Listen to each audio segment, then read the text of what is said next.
Halo semuanya, kembali lagi di AWP Persik. Jadi hari ini kita akan membahas mengenai cara menggunakan SD card atau micro SD di project Arduino kita ya. Jadi kita bisa gunakan Arduino biasa, kita bisa gunakan SP32, terserah ya.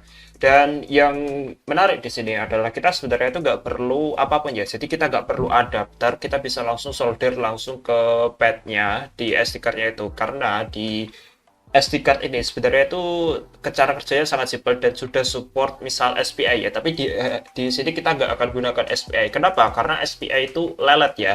Jadi di sini kita akan menggunakan namanya modenya itu SDIO 1 bit.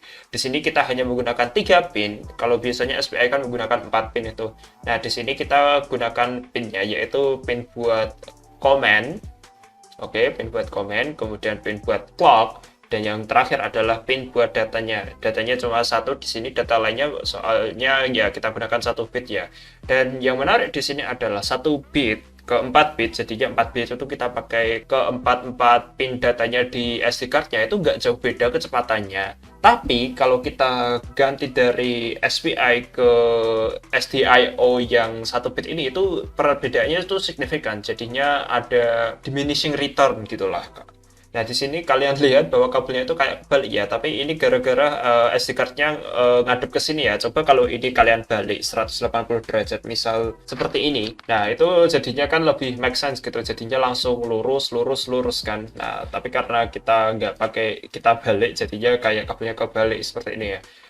Untuk pinnya yang di SP32 atau yang di Arduino kalian itu bebas ya, bebas saja. Tapi kalau bisa, saya sarankan itu pinnya itu sama dengan pin yang dipakai ya, yang dipakai SPI, atau kalau yang di sini itu pakainya GTAG ya. Jadi ini pin GTAG kalian bisa pakai karena biasanya itu nggak dipakai gitu. Oh ya, sebelumnya di SD yang gede itu yang biasanya buat kamera itu dan micro SD itu ada beda 1 pin ya. Tapi tenang aja, kalau kalian cek di tabel pinnya SD card biasa itu cuma nambah VSS ya, jadinya nambah ground pin 1 aja, dan selain itu pinnya tuh kembar persis. Nah, kan ada adapter seperti ini tuh. Nah, kalau kalian misal agak susah nyolder langsung di micro SD, atau kalian pengen micro SD-nya tetap bersih gitu ya, kalian bisa gunakan adapter seperti ini.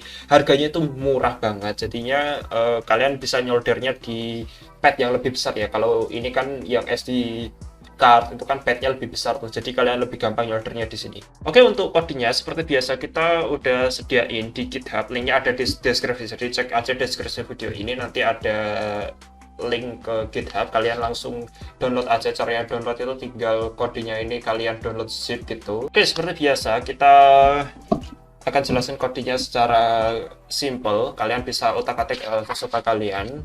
Misal ada problem, kalian komen aja problemnya seperti apa di comment section. Nah, di sini sebelumnya kita pakai library yaitu STMMCH. Kalian kalau install library SP32 ini itu udah include di SP32 library. Tapi kalau misal kalian installnya cuma install Arduino aja, kalian harus install ini secara manual ya. Oke. Kemudian yang berikutnya adalah FSH. FSH ini nggak terlalu penting ya, nggak terlalu penting. Ini cuma buat file system doang. Yang penting itu ini.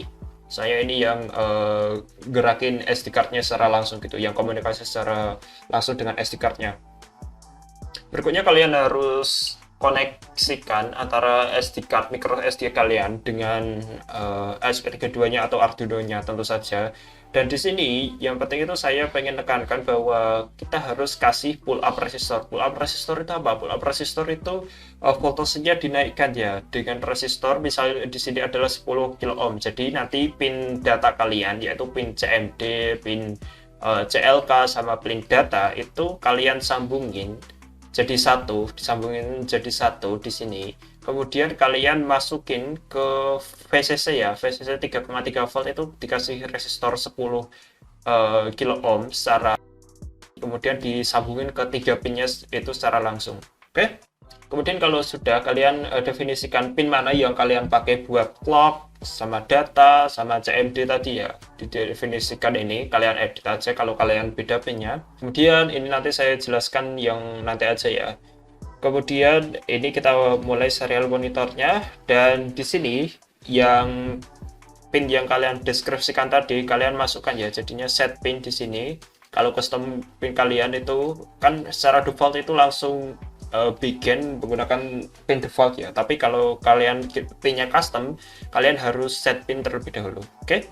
Kalau sudah set pin, kalian bikin di sini, bikin.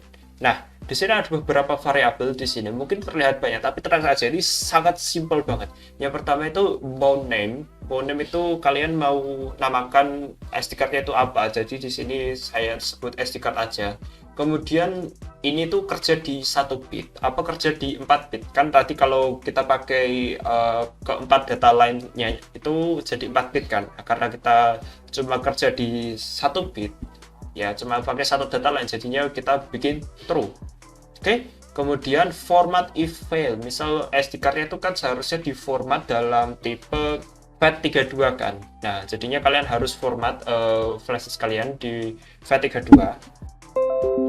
Cara formatnya kalian udah punya SD card-nya ya, jadi kalian klik kanan kalau di Windows, kemudian format, kemudian di sini kalian isi FAT32 ya, kemudian start aja langsung. Kalian false aja, ini gak apa-apa. Kemudian frekuensinya, nah ini yang menjadi masalah di SP32 S3 saya adalah kalau ini dijadiin 40.000, defaultnya ini 40.000 nih, defaultnya 40.000. Bisa kita lihat ya, defaultnya di sini 40.000 di sini. Itu nggak bisa kerja ya, nggak bisa kerja. Oleh karena itu saya kurangin jadi 20.000. Itu mungkin kalau kalian punya kalian bisa 40.000, edit aja di 40.000, mungkin nambah sedikit performanya, tapi kayaknya nggak terlalu sih. Kemudian yang terakhir adalah berapa maksimal file yang bisa dibuka dalam satu waktu. Defaultnya 5 juga ya. Ini defaultnya 5. Kemudian kalau sudah dibikin, dicek ini berhasil apa enggak kedeteksi. Kalau sudah kedeteksi, kita cek SD card-nya itu terdeteksi tipenya apa. Jadi ini nanti dicek tipenya apa. Kemudian setelah itu dicek ini size-nya, size total ya, size belum diformat, total blok apa ya, blok data dalam SD card itu ada berapa. Kemudian di sini kita cek sisa byte yang bisa ditulis setelah diformat FAT32 itu tadi. Jadi FAT32 itu kan bikin apa, file system gitu kan. File system FAT32 itu nggak bisa menggunakan seluruhnya. Jadi setelah diformat itu sisa berapa yang bisa kita gunakan, benar-benar bisa gunakan untuk menulis data. Kemudian ini adalah yang dipakai, data kita yang sudah dipakai. Jadi kalau kalian mau cek berapa persen sisa kapasitas SD card-nya itu bisa kurangin aja dari total space ini, dikurangi use space. Kemudian ini kita tes buka file secara sederhana ya. Jadi kita buka sederhana melalui sini.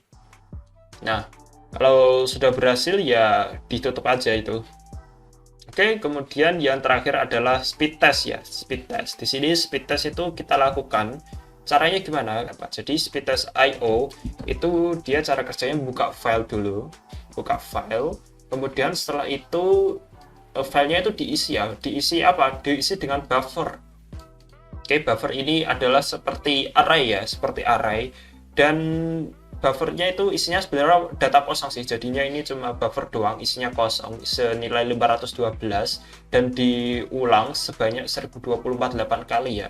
Dan 512 di sini apa? Bukan buffer size lagi ya, tapi di sini adalah space atau tempat yang dialokasikan buat buffer itu ditulis ya. Jadi kita 512 bit buat nulis datanya. Nah, ini tuh nggak efisien ya. Kenapa? Karena data itu bisa apa ya, fluktuatif ya, bisa besar, bisa kecil. Itu kalau kita tulis secara seperti ini, langsung ditulis 5112, ya bener, tapi nggak efisien. Kalau pengen lebih efisien, kalian tulis aja actual atau data sebenarnya itu ukurannya berapa, biar nggak kebanyakan gitu spesial yang dipakai. Oke, kalau sudah kita cek berapa lama mereka nulisnya. Nah, dengan begitu kita bisa cek kecepatan kita nulis di SD card itu berapa. Oke, kalau sudah kita langsung flash aja. Nah, bisa kita lihat bahwa kecepatannya ini kurang lebih 1 MB itu ditulis dalam waktu 825 ms.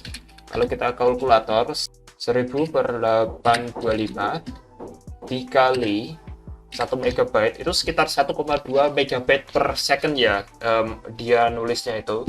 Jadi ya kecepatannya itu kalau kita nulis itu kalau bisa itu jangan lebih dari 1,2 MB per detik. Mungkin itu dulu untuk cara menggunakan SD card di SP32 atau Arduino. Kalau ada pertanyaan, tanya aja di bawah. Mungkin itu dulu. Sampai jumpa di video berikutnya.